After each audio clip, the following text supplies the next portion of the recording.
ہم سے عبداللہ بن عبد الوہاب نے بیان کیا، انہوں نے کہا ہم سے حماد بن زیب نے ایوب سختیانی سے، انہوں نے حفصہ سے، وہ ام عطیہ سے۔ آپ نے فرمایا کہ ہمیں کسی میت پر 3 دن سے زیادہ سوگ کرنے سے منع کیا جاتا تھا، لیکن شوہر کی موت پر 4 مہینے 10 دن کے سوگ کا حکم تھا۔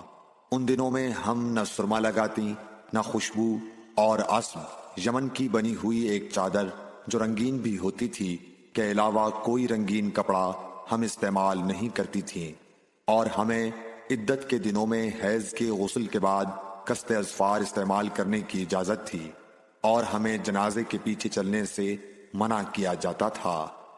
اس حدیث کو ہشام بن حسان نے حفصہ سے، انہوں نے ام عطیہ سے، انہوں نے نبی کریم صلی اللہ علیہ وسلم سے روایت کیا ہے۔ Like, share and subscribe for more videos.